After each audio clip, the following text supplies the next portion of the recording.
What is the best luxury German saloon? Is it the... I'm going to stop with that stupid accent.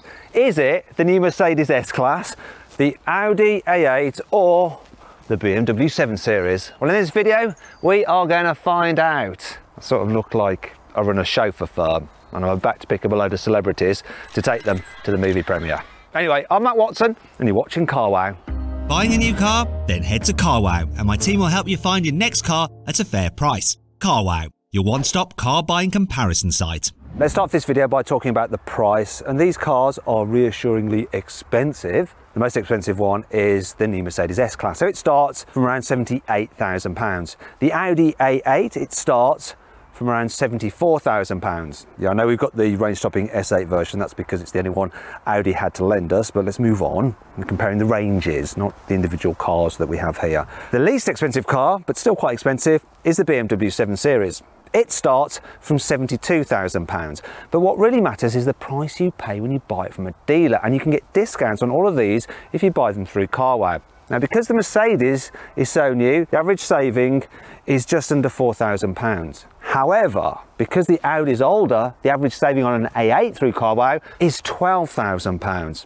That's nothing, because through Carwow you can save an average of almost £30,000 on a new 7 Series. Based on that saving, I think I'll just take this. I mean, how much better can the other two be? We need to find out, don't we? Now, before we do, if you want to check out how much you can save on a new car, click on the pop-out banner up there to go to Carwow. Alternatively, just simply Google Help Me Carwow. My team and I will help you choose the right car for you and get it for a fair price from one of our trusted dealers.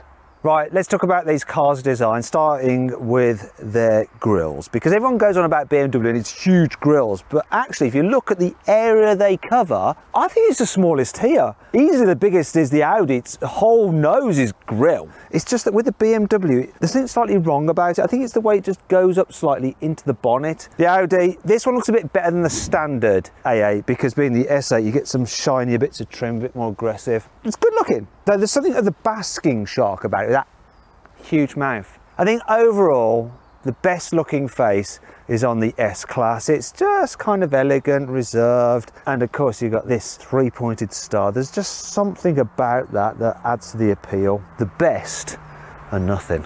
If you're a VIP being chauffeured to an event, you'll pull up sideways on to get out, and that's why the side profile of these cars matter. They need to look elegant, and this BMW sort of doesn't so much. It's all a bit fussy in the design, from the wheels, this hockey stick affair going on here, and this is even worse because it's the plug-in hybrid, so you've got this extra port there for your charging sockets and stuff like that. Moving on to the Audi, this is a cleaner, simpler design, if a little bit unadventurous. Being the S8, you can't get it in the long wheelbase versions like you can the other two cars, but the long wheelbase version of the A8, which I'll show you now, can look a little bit like a slab of car. Finally, we come to the S-Class, which for me does look the most elegant of the three. Really love the wheel designs, like the swooping roofline, the chrome effect, and the smooth body panels. Looks very modern. And it also has these poppy outy door handles. Look, they pop out. So it just keeps the design nice and smooth. Also, the car can recognise when you're just walking towards it, and it'll automatically sense that you're nearby with the key, and it'll pop out the door handles like that. Neat. Finally then, let's compare these cars' rear ends, because there are some similarities. Notice how they all have this full width chrome strip to make them look sophisticated and posh. Then there's the fact that they've got these exhausts, which are real. Though to be fair, the Mercedes and the BMWs have exaggerated surrounds with normal exhausts inside, whereas the ones on this Audi are genuine proper pipes. So that's because it's the S8 with the high performance V8 engine. If you have a normal A8, then you get fake exhausts. Stop it. Get some help. Though overall, I do think this car has the nicest looking rear end. Then the Mercedes, although it's a little bit like, the BMWs just seems a little bit over styled, like they didn't know when to stop designing it. It's like, stop, put your pens down, stop, stop, stop, stop. You know, like at the end of an exam. I said stop writing. Will you stop writing? On the inside, the 7 Series design is much better. I think their interior designer is slightly more talented than their exterior designer. Sorry for saying that, if you're watching it, exterior designer. Anyway, it's not just the design which is nice, simple and clean. So are the materials, very high quality, lovely leather here and here, or some soft whatever it is here. Oh, it's nice. Every material is beautiful. You won't find any cheap bits in here at all. Nothing. You can look as long as you want. You won't find any. Yeah, it's lovely. Audis are famous for having brilliant interior quality. Though having said that, I don't think the materials feel quite as solid as in the BMW. The main culprit is this dash. It's a bit hollow, listen. See what I mean? And the materials just don't feel quite so expensive. Can't fault the design though. I do prefer it slightly than the BMWs. It's just cleaner and more minimalist, especially when you got the car turned off, because then these screens are blanked out. And I'm going to tell you on, watch this. Not only do the screens come to life, but also the air vents rise and are revealed in the dash. That's really nice.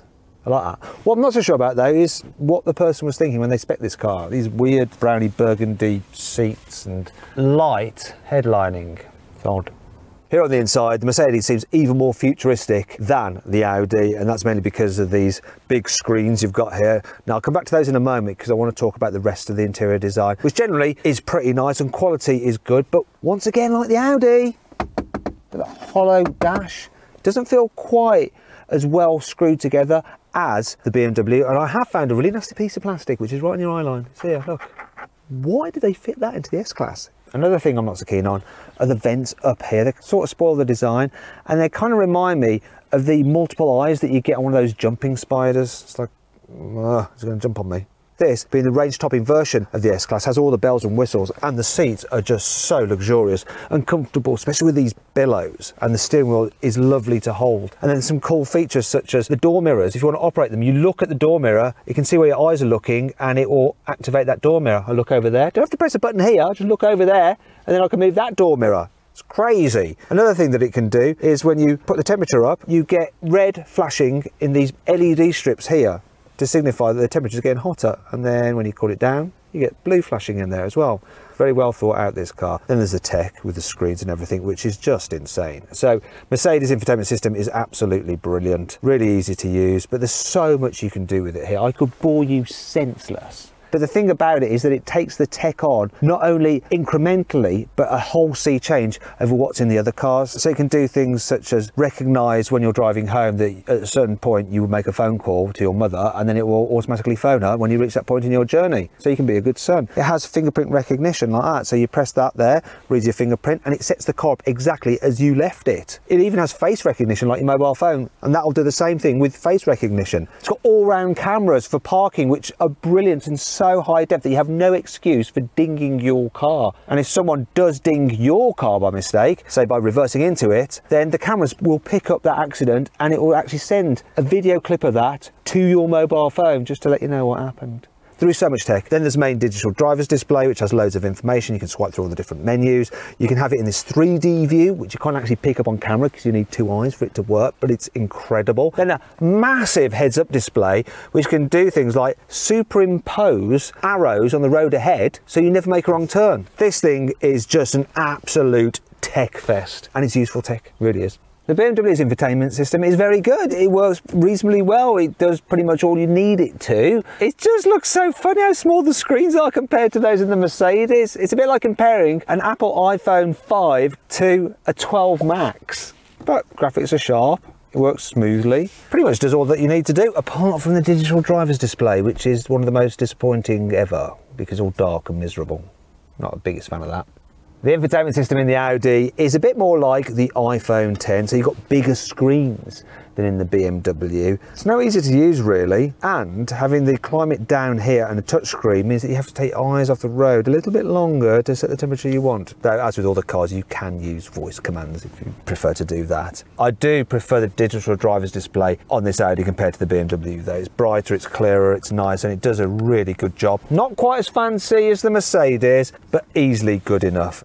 I know what you're thinking. It's hard to believe that this A8 is actually the short wheelbase version because there's loads of knee room. There's even more space obviously in the long wheelbase version, and with a long wheelbase car you can spec it up with loads of stuff such as fancy seats, which you can go into like a first class mode with a fully reclined, got massage and all that kind of stuff. You can get rear infotainment systems galore.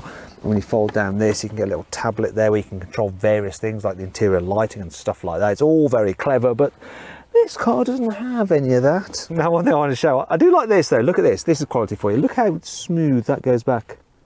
Oh, What's not so smooth are the seats. When I say smooth, I mean soft. Audi seats are just a little bit on the firm side. They're not uncomfy. They're actually quite supportive, but you don't feel like you're on a big comfy sofa in them. They're quite taut.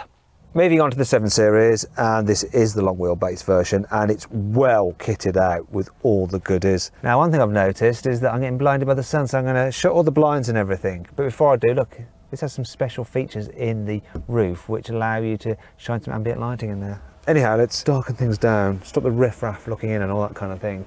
Yeah, that's better, isn't it, that? Now, these seats, a bit more comfy than the ones in the Audi, though they are the upgraded seats, and I can do stuff such as this. Look, press this button.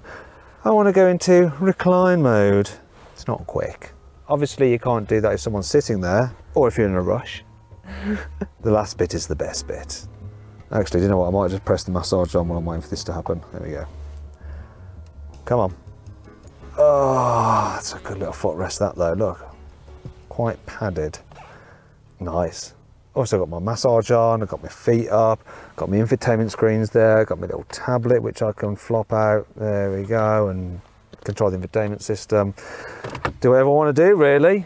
Oh, I want to do a test, just like on the Audi. Let's have a look at this.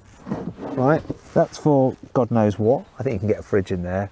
But look, watch how this shuts. Is this more expensive, this action, than the one in the Audi? Oh, ooh, yeah. Oh, and the massage seat as well. Finally, we come to the S-Class. Now let's check out just how luxurious it is by testing how well bits of it are damped. So this armrest. It's all right. Let's check the cup holder out. Oh, actually, look, you get a little phone holder there. Well, if your phone's not in a case. And then you press it again and that comes out. That's all right. Let's have a look at this. Come on, be good.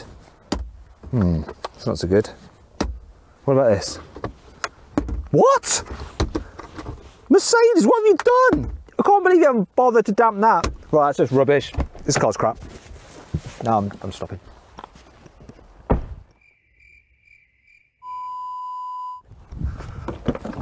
Sorry, I'm just being a moron. Not funny, is it? Yeah, you pretty much got all the same kind of tech and luxury that you have in the 7 Series. So I can put up my blinds.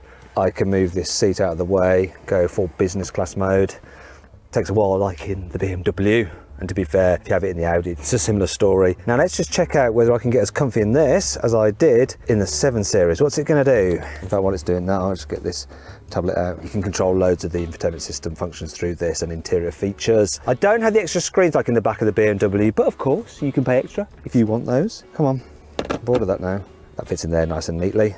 Here comes the footrest. Though I'm a little bit disappointed by this footrest because it really is just more of a part of your heel rest. But still, there's loads of room. And these seats are just a little bit more comfortable than in the BMW and certainly the Audi. The most comfortable bit though, these pillows, oh, they're especially comfy. They're a bit like resting your head on a big fluffy cloud.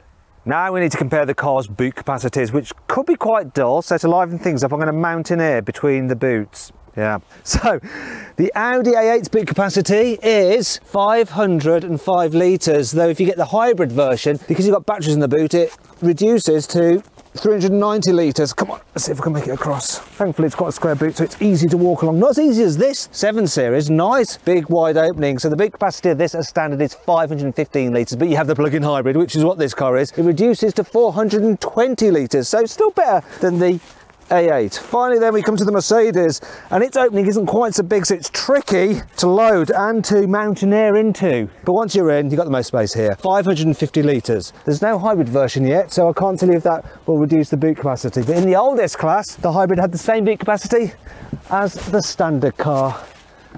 I think you'll agree that was the perfect way to test these cars. I hit my head that hard.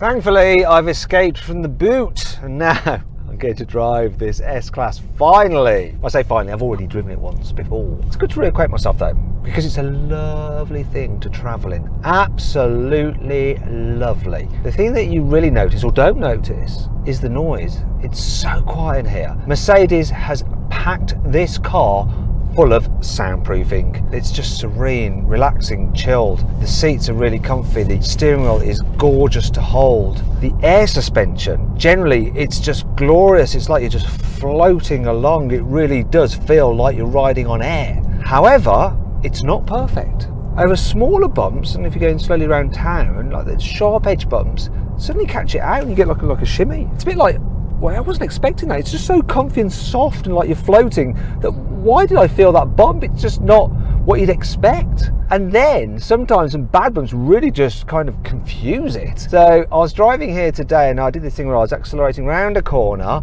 and I went over some bumps. I'm going to try and describe it to you in pure engineering terms, what happened to the suspension, because as I accelerated over these bumps, the suspension went, it basically just shat itself.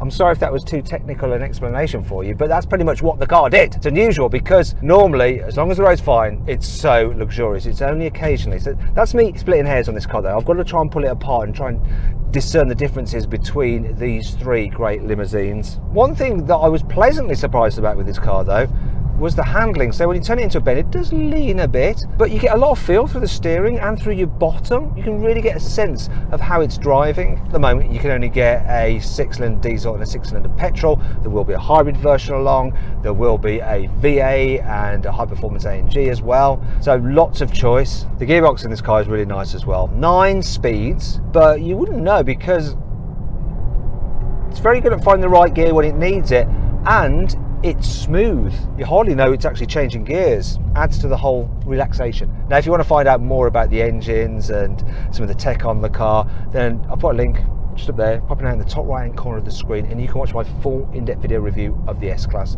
Full information on engine ranges, economy and all that kind of stuff. There is one thing that I'm a little bit annoyed about, and that's the fact that this S-Class in the UK won't come with rear wheel steering, which is a shame because this Mercedes S-Class has the best rear wheel steering of any car. It can turn the rear wheels by up to 10 degrees, which is insane, but not in the UK. We don't get it. Why not? I don't know. I guess I can live with it because otherwise this car is pretty blooming lovely to just waft about in. That's my being wafted face. Now let's see what this Audi A8, well the S8 is like to drive, and seeing as it is the S8, the performance version, let's do this first off. Let's experience that twin turbo 4-litre V8, and it absolutely flies. Good job, the car can grip well when you're going around a bend as well. In fact, it can go around corners surprisingly quickly for such a big car. Obviously you've got Quattro all-wheel drive as standard across the range, so you've got that traction which is handy if it's a bit slippy. It's a real confidence-inspiring car, this. Now, I don't think it's quite as quiet as the Mercedes to travel in. The insulation isn't quite as good. It's very little, the difference, but if you're looking out for it and trying to be a motoring journalist that's earning his living, you can notice it ever so slightly. Another thing you notice is the suspension. So this S version has slightly stiffer suspension than the normal A8, but it's still very, very good. You don't get that floaty feel in the same way that you get in the Mercedes, which is like you're being rocked to sleep. But what you don't have either is the suspension getting upset by little bumps like you do in the Mercedes. So it's more consistent. At its height, at the very best, it's not quite as soothing as the Mercedes suspension, but also it doesn't have the low points of the Mercedes suspension, so it averages out as a slightly better riding car, I think. The gearbox is pretty much as good as the Mercedes as well. 8-speed, 1 less ratio, probably doesn't respond quite as well. It's not as smooth as the Mercedes, but very little in it. It's a deeply impressive car, this. Lovely to drive. In fact, it feels a little bit more like just a slightly larger A6 than, say, a full-on luxury limousine in the way that the Mercedes S-Class does. I like it. Just doesn't feel quite as special to travel in as that S-Class. Finally then, the BMW 7 Series. So, BMW, it's going to be the best to drive, the most fun, right? No, it's not. Bizarrely, the Audi seems a bit sharper, and in a way so does the Mercedes.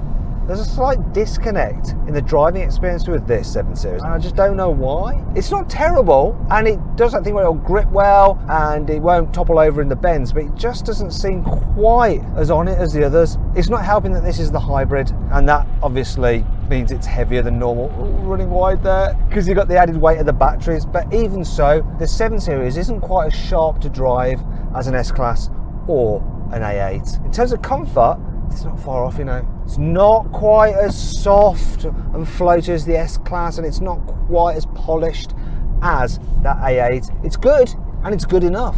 But when you're back-to-backing them, you do notice the difference. Whereas if you just got in them cold, you'd be more than happy in any of them. Another thing about the BMW is that you do notice a bit more tyre noise than the other two cars. They just create a bit more as you're driving along, although that's only something that you notice when you're going at motorway speeds. So as for engines with this car, there's quite a wide choice. 3 litre straight 6 petrols, 3 litre straight 6 diesels. This hybrid version, you can get V8. All the engines work well with the gearbox. The 8-speed in the BMW is lovely. Is it better than the Mercedes one? It's close. It's definitely responsive. You don't notice it working away when you're just poodling around. And when you need it to react, it reacts for you, which is exactly what you want really, isn't it? Now all these cars are available with clever cruise control systems which can keep you centrally in lane and keep you safe distance from the car in front. They all work very, very well, and I use them all whenever I drive these cars. But overall, the Mercedes system is the best.